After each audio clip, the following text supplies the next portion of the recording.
every protest, there's always cops. There's always cops stationed at every single protest. So why on this event, were there no cops outside, no cops inside? It just was a little weird. Again, like I said, that was a decision not made by us. It was a decision made by management and by the chief himself. Well, chief and also City Hall.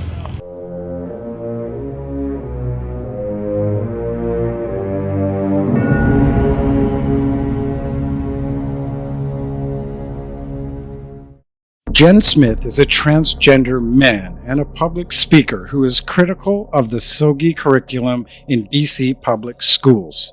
SOGI stands for Sexual Orientation and Gender Identity.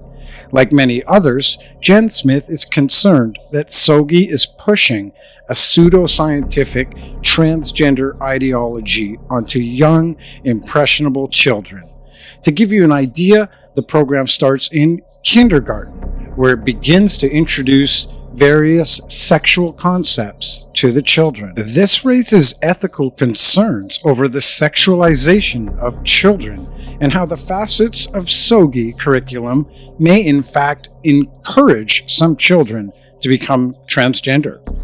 Even worse, these new transgender rights come at the expense of parental rights.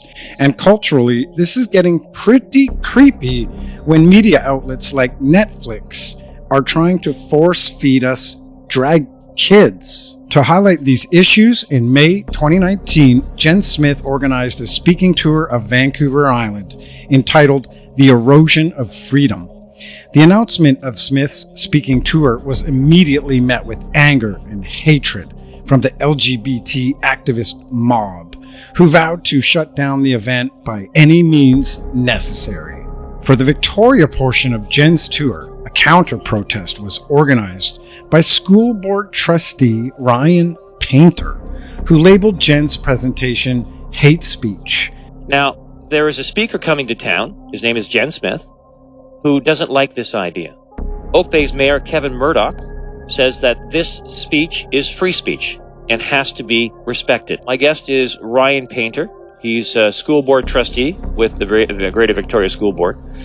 And you're having an event as well. And a fellow school trustee from Campbell River showed me a Facebook post with some pretty hateful comments. Now let's define hate speech. What is hate speech? It's abusive or threatening speech or writing that expresses prejudice against a particular group. Do you think it falls into that category? I think it does. I had some photos sent of the literature to me, which was distributed at the event. And a person could clearly draw a line between what's being put in there and hate speech. Despite the fact that the lawyers for the District of Oak Bay had reviewed Jenn's presentation and deemed that it was not hate speech, Painter insisted on running his mouth. In defiance of hatred and bigotry and showing that our community is better than what's in there. You know, if it's a basis of it being hate speech, then it doesn't meet that criteria by any of our legal opinion. About what it means to fight this kind of hatred and fight this kind of bigotry. Even the mayor of Oak Bay, Kevin Murdoch, reluctantly admitted on CFAX Radio that nothing in Jenn's presentation was illegal. Appreciate the staff went out and did some work and got a legal opinion in terms of what our options are. And in looking at it, there's no legal basis that we can cancel this booking as a municipality. Jenn Smith is a transgender identified man. The idea that he is against LGBT rights is patently absurd. It's all predicated on trying to sow division and sow fear, because none of these things are true. But again, it's called platform. Yeah, but to what end though? Because Jenn Smith was born a male. Okay. Is transgender, as I understand it. Okay, so should have a pretty good idea of that culture, of what it's like, the good and the bad, and how difficult it must have been to be in that situation, especially as a young person. So to what end would Jenn Smith be making these accusations? Well, you'd have to really get that from her. I can't speak on Jenn's behalf. Mayor Kevin Murdoch even acknowledged in his CFAX interview that the LGBT mob were rude and abusive to Oak Bay City staff leading up to the night of the event. We've had a lot of very aggressive and negative interactions from people who are concerned about this booking, contacting our staff at the rec center. That their job is simply to take these bookings and manage it. And I just would ask people not to do that to the frontline staff. After Ryan Painter stoked the flames of anger and hatred against Jenn, his event accumulated over 400 confirmed attendees on Facebook, many of whom showed up in force to disrupt. For a solid hour and a half, they ruthlessly heckled and used noisemakers to drown Jenn out. The sex activists chanted loudly and obscenely, eventually pulling the fire alarm to illegally sabotage the event. Our team's cameras were repeatedly blocked, and we were physically threatened in an attempt to thwart our recording of their reprehensible behavior. All the while, Ryan Painter was coordinating with key members of the crowd. At one point, the LGBT goons assaulted this undercover police officer when he tried to intervene in the madness. Protesters grabbed the officer and threw him out the sliding glass door onto the balcony.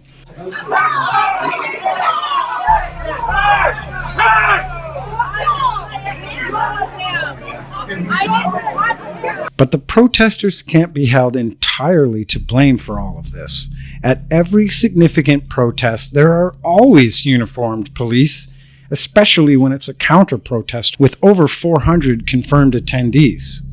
We have some questions. Why was there only one cop stationed there? And why was he in plain clothes? Why on earth would Oak Bay Police Department not have uniformed officers on site? Why did they leave this one officer all on his own and not even show up after he was assaulted for another half an hour? Why did the police suddenly arrive when Ryan Painter announced that they were on their way?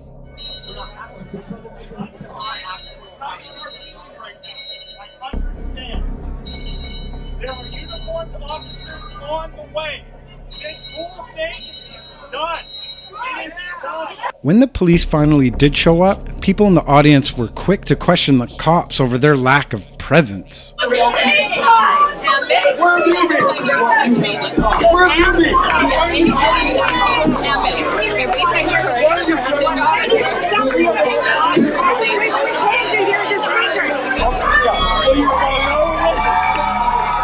So again, with a controversial event planned, accompanied by a 400-person counter-protest, why was there virtually zero police presence?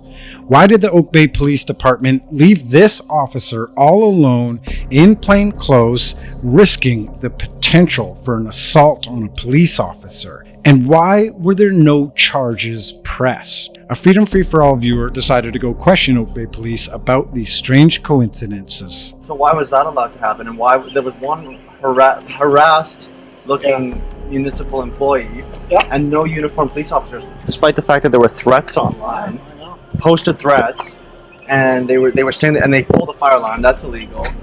So I just don't understand how that could have been allowed to happen. We've been fielding comments like that all day today, and pros and cons with things, and it's one of those situations where sometimes we err on the wrong side, and that really is not up to us personally. It's up to our management. They're the ones that made the decisions on how things Well, work. I assume that because all the cops who showed up were good. Yeah. And I'm sorry that you had to be assaulted. Yeah. This is every protest. There's always cops. There's always cops stationed at every single protest. So why on this event were there no cops outside, no cops inside? This was a little weird. Again, like I said, that was a decision not made by us. It was a decision made by management and by the chief himself. Well, chief and also City Hall. That was something that really wasn't planned for, and Yeah, I mean that's all very well, but they were online saying that they were going to disrupt it, and they were going to And you're right, and they did, and certainly in hindsight, we could have done things differently. Yeah, again, I had no problem with the way you guys responded once you were Yes. there, and I feel sorry for you that you had to be there It was upsetting. According to these cops, who are good men, they were directed by the chief of police and the city council to stand down, despite the fact that they were fully aware of the circumstances and threats of violence. With sage wisdom, Freedom Free For All predicted this would happen in a Facebook post before the event. Here you can see it. Will the police, who are tasked with protecting citizens' rights, allow the saboteurs to harass and intimidate attendees and shut down civil discourse in a free society? Will these 4 cities on Vancouver Island be ceded to the radicals? Their plan worked perfectly. Jenn was unable to give his presentation, and the violence and chaos caused by the LGBT mob may now be used as a precedent to shut down free speech. Freedom Free For All confirmed with Mayor Kevin Murdoch via phone that for the time being, Jenn Smith would not be allowed back in Oak Bay for reasons of public safety. We're reviewing our booking policy. I'm not sure what that's going to look like. It's going to have to find some balance between allowing for free speech and still having the kind of talks in our public spaces that we want to see. We don't want to be too restrictive. At the same time, it serves no one well other than people who want a lot of attention to an event going on. There's hundreds of people coming up and doing what they say, screaming over top of each other. It's a delicate balance between, making sure you have public safety at these things. We have to figure out, from a public safety perspective, how we're going to deal with. Clearly, if there's another one, we're going to have exactly the same situation again, and that was not a safe place for anybody. Frankly, I think it was extraordinarily heated and angry, and escalated. And we're looking at the policy, but until we do, we're not to the same.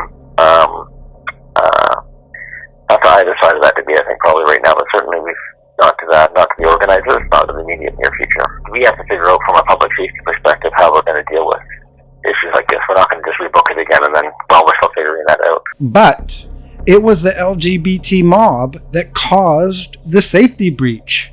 They even assaulted a police officer. So now Jenn can't speak. What message does that send to these hooligans?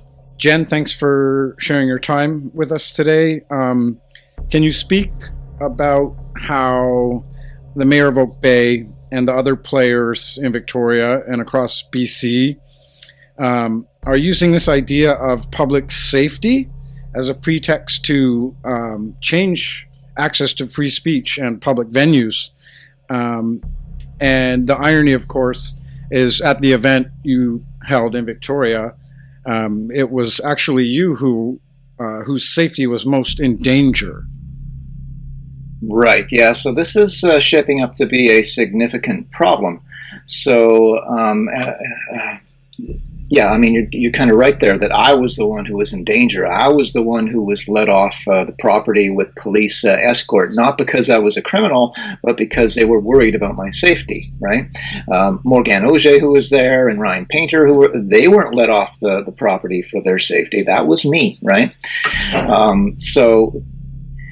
The thing here is that they had the Oak Bay City Council did a legal review of my talk, and they could not, and I know they were trying, but they could not for the life of them find some way to twist and manipulate it into hatred. That's a special skill that only Morgan Auger has, right? But they couldn't do that. So they can't say or deny me the right to rent a venue in Oak Bay based on the fact that I promote hatred, because that's not going to work. So what are they going to do? So we put in another application to go back actually to the same venue, because we're kind of that way, kind of stubborn, right? So shut us down this time, we'll just try to come back to the same place. But this time around, they are using exactly that excuse. They're saying that it's a public safety thing, so we can't rent it to you because of public safety. Now, that's a dangerous precedent to set. Now, if other municipalities start adopting that too, that's going to kill freedom of speech for anybody with controversial views. So we talked about this in the immediate aftermath of the near riot there on May 2nd. The fact that they were behaving like brown shirt fascists, right? Doing I mean, it's not like a loose comparison. I mean, they were literally doing exactly what the stormtroopers and the brown shirts did in Germany. Is they would go in and cause chaos and do anything they could to get the meeting shut down. That is a fascist technique. Okay, so that is they call it the heckler's veto, but it's much more than that, right? So what that means is if there's somebody like me, and it doesn't have to be on what I'm talking about, right? It could be any controversial subject. It could be immigration. It could be carbon taxes, whatever. Any subject that's controversial. All you have to do is get a mob come in, cause near chaos, and suddenly that topic is verboten. Nobody can speak it. And that's what they're saying to me. They're saying that despite the fact that I was well behaved, right? I didn't cause any trouble. I didn't cause any fuss. I've done talks all over British Columbia where there's no problem. Because we had this mob that went wild, now they can't allow me to speak. And that is like completely caving in to fascist techniques. But they knew there was going to be a big crowd, right? And I discussed this with Mayor Murdoch, and I discussed how, even though it was hostile in Duncan, that the presence of a uniformed police officer, and I believe there was only one in Duncan, but just the presence of a uniformed police officer is a calming influence, right, in the room. And so I said to him at that time, I hope that you're going to have at least a couple of uniformed officers there. And he said to me on the phone that at least a couple of I could plan on at least a couple of uniformed officers being there. Following the event, Jenn Smith announced he will be pressing charges against Ryan Painter over what occurred. Ryan Painter stated numerous falsehoods about Jenn and was primarily responsible for assembling the mob, some of whom engaged in illegal disruption, pulled the fire alarm, and assaulted police officers to shut down free speech. Tell us a little bit about where you are now as far as your proceedings towards Ryan Painter. Okay, so I'm going to be pursuing Ryan Painter at a couple of levels. The first one has already been started. It's probably going to have to be pushed further. So basically what I'm accusing Ryan Painter of is defamation. But I believe that the defamation in this case rises to the level of criminal defamation. So we have two types of defamation in Canada. We have civil, where you can sue them, right, for money or whatever because of damages that you suffer. I believe that he's libeled me that way, so I will be suing him. I have not begun that process yet, but I will. I'm holding off for various strategic purposes on that part of it. I have already made a request to the Oak Bay Police that charges be filed against him for criminal defamation. I forget the exact name of it. I think it's Section 298 or something of the Criminal Code. But I would say that because he went out there and he defamed me, so he went out and said that I promote hatred and intolerance and bigotry. Right, and he's never even seen my presentation, right? And he characterized my presentation in the worst possible way, and I would say inflamed and gathered a huge angry mob to come out after me. And this actually resulted in what could be argued to be a public safety risk, because there were some scuffles that broke out in the room that night, right? What else did Ryan Painter get wrong? These communities where these divisive conversations are coming in are not representative of the broader community. In the aftermath, Oak Bay News ran a poll asking the public if they support SOGI. Despite Ryan Painter begging his followers to vote in the poll, an overwhelming majority rejected SOGI. Painter also lied about the fact that a disproportionate number of autistic children have gender dysphoria.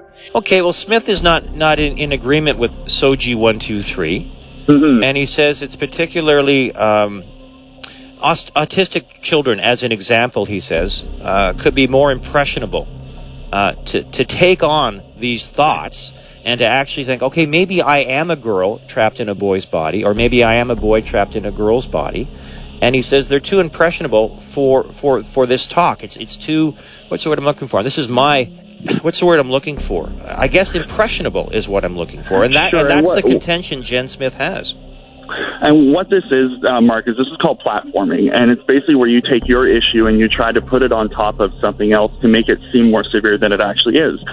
So when you have someone like Jenn Smith talking about the negative, quote unquote, negative effects and autism, and all these other myths and things that he's propagating out there, it's all predicated on trying to sow division and sow fear, because none of these things are true. It has been widely reported and acknowledged that there is a greater prevalence of transgenderism among the autistic. Why is Ryan Painter denying this?